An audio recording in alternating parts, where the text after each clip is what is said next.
कहानी गुजरात के सूरत की है। सूरत में करीब 2 महीने पहले सूरत के जो पुलिस कमिश्नर हैं वो एक मीटिंग बुलाते हैं और उस मीटिंग में कहते हैं कि जो हमारे सूरत के ज्यूरिसडिक्शन में जितने पुराने अनसॉल्व्ड केसेस हैं उनकी फाइल खोलो और कोशिश करो कि उन केस पर एक बार फिर से नज़र डालें और वो केस जो अब तक सुलझा नहीं पाए, वो पुलिस के दामन पर एक तरह से नाकामी का दाग है, तो अब उस केस को दोबारा ओपन करके उसको सुलझाने की कोशिश करो। बहुत सारे केस थे, तो ये हुआ कि प्रायोरिटी ऐसे केस पे दो जो हीनियस क्राइम से रिलेटेड हो, जब तक सुलझा नहीं हो, जैसे रेप, मर्डर, डकैती, ये सारी चीज़ें, या फिर रैनसम, किडनैपिंग। तो ऐसी तमाम फाइलें खोली गई और वो केसेस जो 15-20 साल पुराने हों, 25 साल पुराने, 30 साल पुराने, तो एक फाइल तैयार हुई 15 केसेस की। 15 वो केसेस जो या तो कत्ल के थे या किडनैपिंग के थे या फिर रेप के थे या फिर डकैती के थे।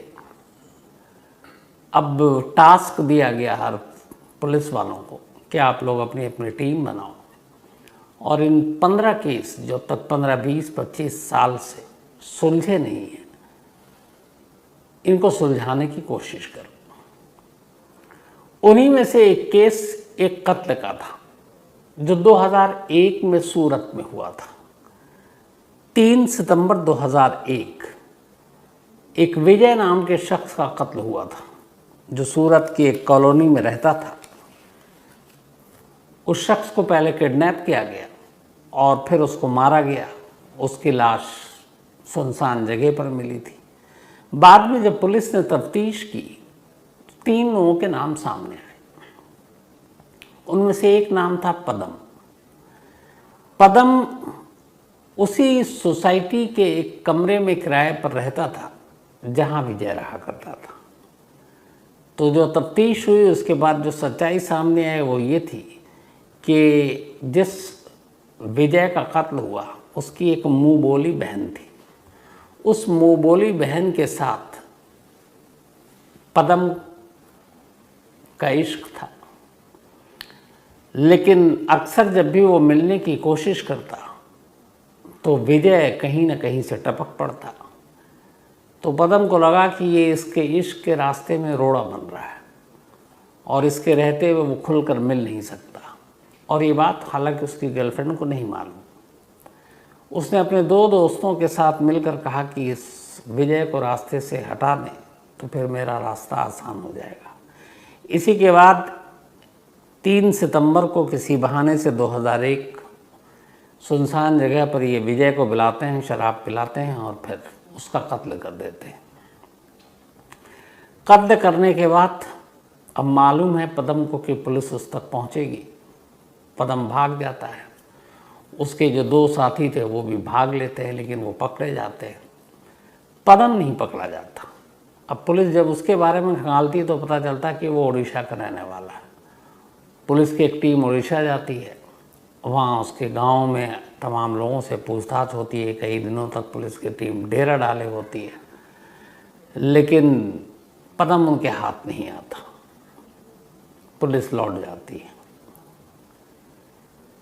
धीरे धीरे वक्त बीतता है। पुलिस कभी कभी इस केस के पन्ने को पलटती है, पता करती है कि पदम कहाँ है। उसके गांव वालों के ज़रिए लोकल पुलिस से उड़ीसा में ढूंढती है कि वो लौटा कि नहीं लौटा या कहाँ है, लेकिन कोई सुराग नहीं मिलता। 2001 का ये केस धीरे धीरे धीरे धीरे 23 साल बीत जाते हैं। 2023 आ गया।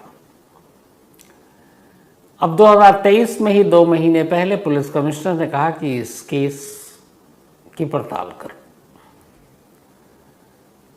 तब तक उसकी फरारी के बाद उसके ऊपर 45,000 रुपये का इनाम भी रखा गया था पदम की गिरफ्तारी पर। अब 15 ऐसे टॉप केसेस जो अनसॉल्व थे सूरत पुलिस की प्रायोरिटी पे थे और उनमें एक केस इस पदम का था। अब एक पुलिस की टीम बनाई गई और कहा गया 3 लोगों की टीम थी और कहा गया कि आप इस केस को सुलझाओ। अब मुश्किल ये थी कि 23 साल पुराना केस, पता नहीं वो जिंदा भी है कि मर गया, फिर कहाँ होगा। पुलिस ने तमाम वहीं से जहाँ से ये क्राइम हुआ उस लेडी, उस सोसाइटी के लोगों से भी पूछताछ की। कोई सुराग मिलना नहीं था, मिला भी नहीं।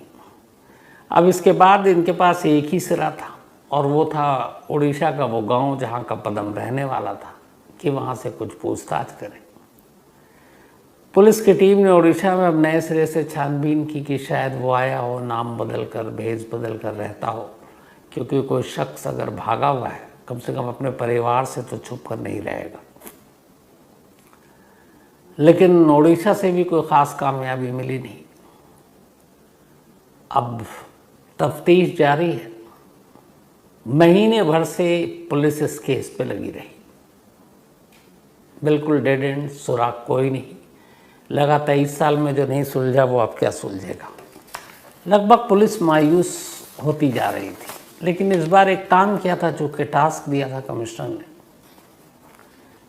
कि उन्होंने उस गांव में अपने कुछ लोगों को छोड़ा और गांव के कुछ उनके जो फैमिली के मेंबर थे, उनके कुछ नंबर इनके पास थे, वो नंबर लेकर आए। अब नए मोबाइल नंबर, 2001 में तो मोबाइल भी नहीं था उस वक्त, मतलब इस परिवार के पास, और 2001 में मोबाइल था भी तो बड़ा महंगा था, हर कोई अफोर्ड नहीं कर सकता था, बिल इतना था। तो अब परिवार के कुछ लोगों के पास मोबाइल था। पुलिस ने उस मोबाइल को का नंबर लिया, वापस लौटी सूरत, और अब उस नंबर पर नज़र रखे हुए है कि शायद परिवार के मोबाइल पर कोई ऐसा कॉल आए जिसके ज़रिए वो पदम तक पहुंच सके। धीरे धीरे कई दिन और बीत गए, कोई सुराग नहीं। लेकिन तभी एक रोज़ एक नई उम्मीद जगी। पदम के घर वालों के फ़ोन पर एक कॉल आया। जब कॉल आया और पुलिस ने बातचीत सुनी तो पता चला कि ये पदम है। नाम उसने कुछ और बताया। इसके बाद अब पुलिस को लगा कि वो जिंदा है। इसके बाद जिस नंबर से कॉल आया, पुलिस ने उसके नंबर को ट्रेस किया, पता किया कहाँ का है, तो पता चला कि ये मथुरा से है। अब पहली बार ऐसा लगा कि पुलिस केस को सुलझा लेगी। 3 लोगों की एक टीम मथुरा के लिए रवाना होती है। मथुरा जाने के बाद अब इन्हें पता चला कि इधर उधर जो फ़ोन पे बातचीत हुई, तो एक तो टीम पहले उड़ीसा में बातचीत की कि जो फ़ोन आया क्या है, कहाँ है। तो घर वालों ने बताया कि वो मथुरा में है और मथुरा में एक गांव है जहाँ पे वो इस वक्त रह रहा है और भेष बदल कर रह रहा है, और उसने अपना नाम भी बदल दिया। अब उसका नाम पांडा है। तो पदम से अब वो पांडा बन गया और एक साधु के भेष में मथुरा में है। लेकिन अब मथुरा बहुत बड़ा, और मथुरा में किस आश्रम में रह रहा है, हज़ारों आश्रम है वहाँ पे, कहाँ ढूंढा जाए। फिर भी पुलिस की टीम ने कहा कि चलो मथुरा चलते हैं और 23 साल पुराने पदम को ढूंढते हैं, जिसने अब अपना नाम बदल लिया है। पदम सूरत पुलिस को 23 साल तक बाबा या साधु बनकर उलझाता रहा, भटकाता रहा। लेकिन ये अकेला मामला ऐसा नहीं है। अपने देश में ऐसे कई बाबा और साधु हुए जिनका सच शुरुआत में सामने नहीं आया, और जब आया तो पूरा देश चौंक उठा। कुकू एफएम पर उसके ऑडियो बुक में ऐसे ही 2 बाबा की कहानी आप सुन सकते हैं, बाबा एंड इंडियन पॉलिटिक्स। बाबा एंड इंडियन पॉलिटिक्स, इसमें एक बाबा तो वो है जिसने ब्रिटेन के एक नेता के बारे में भविष्यवाणी की कि वो प्राइम मिनिस्टर बनेंगे, और सच में ऐसा हुआ। दूसरे बाबा पूरे हथियारों की फैक्ट्री चलाते थे और कभी पकड़े नहीं गए। इनमें से एक चंद्रास्वामी और दूसरे धीरेन्द्र ब्रह्मचारी। तो इन बाबाओं की पूरी कहानी, कैसे ये तंत्र मंत्र का इनका पूरा जाल था, कैसे बड़े बड़े नेता इनके वश में थे, कुकू एफएम के ऑडियो बुक में बाबा एंड इंडियन पॉलिटिक्स डिटेल में आप ये कहानी सुन सकते हैं। इसके बाद 3 पुलिस वाले, जिनमें एक का नाम सहदेव, एक का नाम जनार्दन हरिचरण और एक का नाम अशोक, ये पहुंचते हैं मथुरा और मथुरा के अलग अलग आश्रम में तमाम साधुओं को खंगाल रहे हैं। करीब 8 दिन तक ये मथुरा में खाक छानते रहते हैं, भटकते रहते हैं इधर उधर कि शायद कोई सुराग मिले, लेकिन कोई सुराग नहीं मिलता है। 100 से ज़्यादा ऐसे धार्मिक स्थलों पर या फिर आश्रम पर जहाँ साधु संत रहते हैं, वहाँ ये लोग गए, खामोशी से बैठ जाते, वर्दी में बिल्कुल नहीं जाते, और उस 23 साल पुरानी तस्वीर उनके पास थी पद्म की, उसके ज़रिए अब 23 साल बाद के पद्म के चेहरे का मिलान करना, वो भी अपने आप में मुश्किल। उम्र के साथ आपका चेहरा, तमाम चीज़ें बदल जाती हैं। तो वहाँ पे कोई फ़ायदा नहीं हुआ, 100 से ज़्यादा आश्रम सब कुछ छान मारे, लेकिन नाकामी भी हाथ नहीं लगी। कुछ लोगों से जब पूछताछ की तो फिर एक नाम आया, और एक नाम आया कि एक पांडा है जो हैं तो यहाँ पे, लेकिन वो नंदगांव के एक आश्रम में रहते हैं। अब पुलिस की टीम ने कहा कि चलो नंदगांव चलते हैं। नंदगांव में एक आश्रम है, वहाँ पर जाकर तलाशते हैं। तो पुलिस की टीम नंदगांव पहुँचती है, और नंदगांव में जब ये जाती है तो एक खतरा था कि अगर सचमुच पद्म वहीं पर है तो फिर वो पुलिस को देखकर भाग जाएगा। और पुलिस को ये भी पता था कि अगर वो उसने अपना भेष बदल लिया तो साधु के भेष में उसका लुक क्या होगा नया, ये मालूम नहीं। तो एक तो वर्दी में नहीं जा सकते, दूसरा वहाँ पे चूँकि आश्रम में आमतौर पर साधु और यही लोग रहते हैं, तो आप नॉर्मल कपड़े पहनकर भी वहाँ नहीं रह सकते। तो फिर क्या किया जाए? तब इन तीनों पुलिस वालों ने तय किया कि वो खुद साधु का रूप धारण करेंगे। ये जो तस्वीर आप तीनों की देख रहे हैं, ये तीनों पुलिस वाले हैं, सूरत पुलिस से। तो उन्होंने अपना साधु का वस्त्र धारण किया, माथे पे तिलक लगाया, साधु का वेशभूषा पूरा धारण करने के बाद अब ये नंदगांव में पहुंचते हैं और अलग अलग आश्रमों में ढूंढते फिरते हैं। तभी जब अलग अलग आश्रम में गए तो एक जगह उनको पता चला कि एक बाबा चरण पांडा करके यहाँ पर हैं, और पांडा बहुत सारे साधुओं के नाम थे, बट ये हुआ कि एक बाबा चरण पांडा, फिर एक और नाम पता चला कि गौरी बहरी उर्फ गौरी गंगा दास पांडा। तो उन्होंने कहा कि चलो, अच्छा लोगों से हुलिया भी पूछ रहे थे साधु बनकर, फोटो देखकर, तो कुछ ने कहा ये मिलते हैं, ये बाबा हैं। तो फिर आखिरकार पुलिस की टीम पहुंची उस आश्रम में जहां सचमुच पद्म पांडा बाबा बनकर रह रहा था। अब वहाँ ये था कि कंफर्म करना था पहले कि किसी गलत आदमी को तो नहीं उठा लिया, किसी गलत साधु संत को उठा लें, आश्रम वहाँ का मौका माहौल ऐसा तो उल्टा पड़ जाएगा। तो अब ये निश्चिंत कैसे करें? और जब सामने पांडा साहब आए तो पुलिस खुद कंफ्यूज थी 23 साल पुरानी तस्वीर देखकर कि ये वही शख्स है या कोई और है, क्योंकि पूरा हुलिया बदला हुआ था, फिर उम्र का भी असर था। तो अब क्या करें? डायरेक्ट पूछे तो गड़बड़ है, अगर वो उसको भनक लग गई तो भाग जाएगा। तो फिर पुलिस ने कहा कि एक काम करते हैं, ये सामने है और शक इसी पर है, अब इसी आश्रम में रहते हैं। और पुलिस ने उसी आश्रम में रहने का फैसला किया जहाँ पांडा था। अब पहले दिन वहाँ पुलिस वाले साधु बनकर तीनों रह रहे हैं, पांडा के इर्द गिर्द हैं। जब एक दिन गुजर गया साधु बनकर रहते हुए, तो अगले दिन फिर उन्होंने कहा, इच्छा जताई बाकी लोगों से कि वो ये जो बाबा पांडा हैं इनकी सेवा करना चाहते हैं, उनसे बहुत प्रभावित हैं।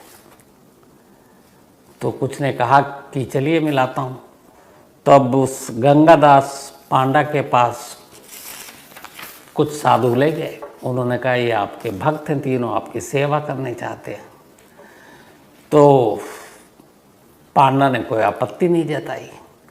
अब इसके बाद ये 3 पुलिस वाले साधु बनकर अगले 24 घंटे तक पांडा यानी पद्म के पास रहते हैं और उसकी सेवा करते हैं, बाकायदा पैर भी दबा रहे हैं।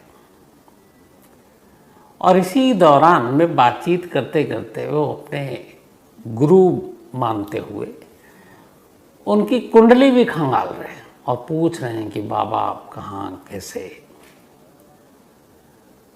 तो इसी चक्कर में बाबा ने कुछ ऐसी बात बता दी जिसके बाद पुलिस वालों को यकीन हो गया कि यही है पद्म।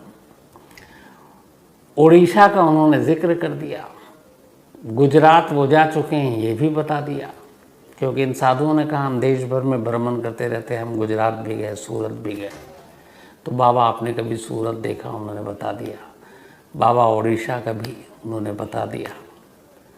तो जब ये सारी चीज़ें बता दी तो फिर पुलिस वालों को यकीन हो गया। 24 घंटे की सेवा के बाद फिर अचानक पुलिस वाले बड़े प्यार से बाबा से कहते हैं चलिए। और तब तक वो लोकल पुलिस को इन्फॉर्म करते हैं और बताते हैं कि 23 साल से फरार हमारा एक मुजरिम यहाँ साधु के भेष में नाम बदल कर रह रहा। और बाकायदा वो केस फाइल उनके पास, लोकल पुलिस ने देखा। इसके बाद लोकल पुलिस ने कोई ऑब्जेक्शन नहीं किया। अब सूरत पुलिस पांडा साहब को लेकर सूरत रवाना हो जाती है। अभी भी उनकी अपनी जो बयान और इस केस के बारे में जो भी कहना था वो बाकी था। अब सूरत जाने के बाद पांडा साहब से पूछताछ होती है, उर्फ पद्म। तो पद्म से जब पूछताछ हुई तब उसने फिर पूरी कहानी सुनाई। उसने कहा हाँ, सूरत में रहने के दौरान उसको एक महिला से प्यार हुआ, लेकिन विजय नाम का शख्स अक्सर उसके मिलने पर आपत्ति करता था और इसलिए वो उससे मिल नहीं पाता था। उसे लगा कि वो उसके रास्ते का रोड़ा है और इसीलिए एक रोज़ उसने उसका कत्ल कर दिया। उसे बताया कि कत्ल करने के बाद वो घबरा गया, वो सीधे सूरत से भाग के उड़ीसा आया। उड़ीसा आने के बाद लेकिन तभी उसे उड़ीसा में भी अपने घर नहीं गया, बल्कि इधर उधर छुपा हुआ था, क्योंकि उसे लग रहा था कि पुलिस यहाँ तक आएगी। और फिर उसे जब यकीन हो गया कि यहाँ पुलिस आ चुकी है तो उसे लगा कि इस गांव में रहना अब ख़तरे से खाली नहीं है, क्योंकि अगर वो यहाँ रहेगा कोई ना कोई ख़बर कर देगा, लोकल पुलिस को भी जानकारी मिल गई है। तो उसने अपना घर छोड़ दिया। इसके बाद वो इधर उधर भटकता रहा।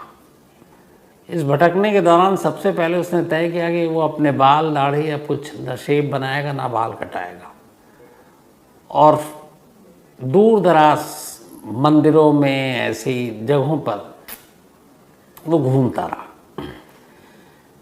उस वक्त भी उसे इस बात का एहसास था, जबकि मोबाइल हर हाथों में नहीं हुआ करता था, कि मोबाइल और इन चीज़ों के ज़रिए वो पकड़ा जा सकता है। तो वैसे भी उसके पास मोबाइल नहीं था, उसने लिया भी नहीं। और दूसरी चीज़ का उसको मालूम था, और वो ये कि अगर वो उसने अपने घर वालों से कांटेक्ट किया तो उन घर वालों के ज़रिए पुलिस उस तक पहुंच जाएगी। तो उसने कहा कि अब वो अपने घर वालों से भी कांटेक्ट नहीं करेगा। और धीरे धीरे वक्त बीता। उसके बाद वो पहुंच गया मथुरा, और मथुरा में फिर वो अपना नाम बदलकर आश्रम में रहने लगा, नंदगांव के एक आश्रम में। और पिछले करीब 20-21 साल से वो मथुरा में ही था। और मथुरा में ही इस आश्रम में अपनी ज़िंदगी गुजार कर रहा था। 23 साल हो गए थे उसको भागे हुए। 23 साल के बाद इसी साल करीब महीने भर पहले, अब है तो शख्स, घर की तो याद आएगी, परिवार की भी याद आएगी, लेकिन उसे ये मालूम था कि परिवार से संपर्क करेंगे तो फिर पकड़ा जाऊंगा। लेकिन जब 23 साल हो गए तो अचानक उसको अभी जून के महीने में घर वालों की याद आई। तो उसने कहा कि चलो घर वालों से बात करते हैं।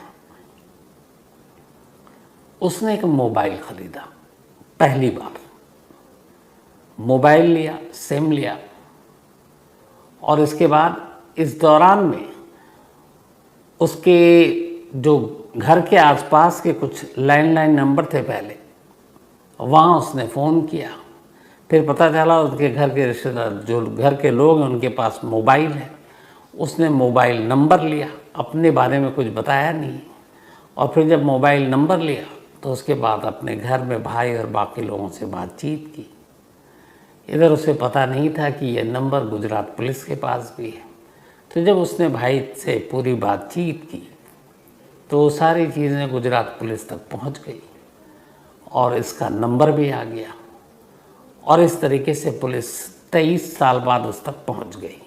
तो यहाँ पे पदम को ये लगा, उसने पुलिस को बताया कि अब 23 साल हो गए, मुझे लगा केस ख़त्म, कहाँ पुलिस भी भूल गई, और अब इतने साल के बाद कौन मुझे ढूंढेगा। तो इसी गलतफहमी में मैंने मोबाइल ख़रीद कर अपने घर वालों से बात कर ली, और ये एक छोटी सी गलती उसके ऊपर भारी पड़ गई। अब पुलिस ने उसे गिरफ्तार किया। पुलिस टीम की तारीफ भी हो रही है कि उन्होंने इस केस को सुलझाया, और 23 साल बाद अगर कायदे से देखें तो उस वक्त पकड़ा जाता तो शायद 2001 उम्र कैद की अगर सज़ा होती है तो 14 साल, यानी कि मतलब लगभग 2015 तक वो बाहर आ जाता। लेकिन अब 23 साल बाद पकड़ाया है, और 23 साल के बाद अगर मिनिमम उसको उम्र कैद की सज़ा होती है, हालांकि इसमें कोई रेयरेस्ट ऑफ रेयर केस है नहीं, तो फांसी होनी नहीं है, तो उम्र कैद की सज़ा होती है, तो अब 14 वाली होगी या ताउम्र होगी पता नहीं। लेकिन ये है कि अब बाकी की ज़िंदगी उसको जेल में काटनी पड़ेगी। लेकिन दूसरा पहलू ये है कि जो ज़िंदगी उसको तब जेल में काटनी थी तब वो आज़ाद था। तो आने वाले दौर में या आने वाले वक्त में इस केस में क्या होगा, ये फ़िलहाल कुछ साल के बाद ही पता चलेगा। तो ये थी कहानी 23 साल तक पुलिस को चकमा देने वाले एक शख्स की। अब कहानी ख़त्म करूँ उससे पहले वही अपना सिलसिला। आज मोनिका दीपेश चौधरी, इनका बर्थडे है, तो हैप्पी बर्थडे मोनिका जी। और ये दीपेश कुमार चौधरी जी की पत्नी है। रोहित, इनका भी आज बर्थडे है, तो हैप्पी बर्थडे रोहित। और ये जेसी के बेटे हैं। दुर्गेश जायसवाल, इनका भी आज जन्मदिन है, तो हैप्पी बर्थडे दुर्गेश जी। और सुधीर कुमार ने भेजा है। रोहित शर्मा, इनका भी आज जन्मदिन है, तो हैप्पी बर्थडे रोहित। और मलखान ने भेजा है। इसके अलावा अनवी झा, इनका भी आज जन्मदिन है, तो हैप्पी बर्थडे अनवी। और प्रशांत झा ने भेजा है। साथ ही नीलेश तांबे जी, इन्होंने कहानी की फरमाइश की है। सुधीर कुमार, इन्होंने कहानी की फरमाइश की है। Yamuna Singh Dhurve, thank you so much आपका। अरशद रज़ा, आपका मेल मिल रहा है इसलिए मैं आपका जिक्र कर रहा हूँ। इसके अलावा अमल्यान कुमार दास, इन्होंने कहानी की फरमाइश की है। Firdaus Khan, thank you so much, और इन्होंने भी एक कहानी की फरमाइश की है। इसके अलावा अनिल पांडे, इन्होंने भी एक कहानी की फरमाइश की। And thank you so much Anil, आपके इस मेल के लिए भी। तो कहानी में आज इतना ही। अब आपसे मुलाकात होगी कल रात 9 बजे किसी नई कहानी के साथ। तब तक अपना ख्याल रखिएगा। Thank you very much.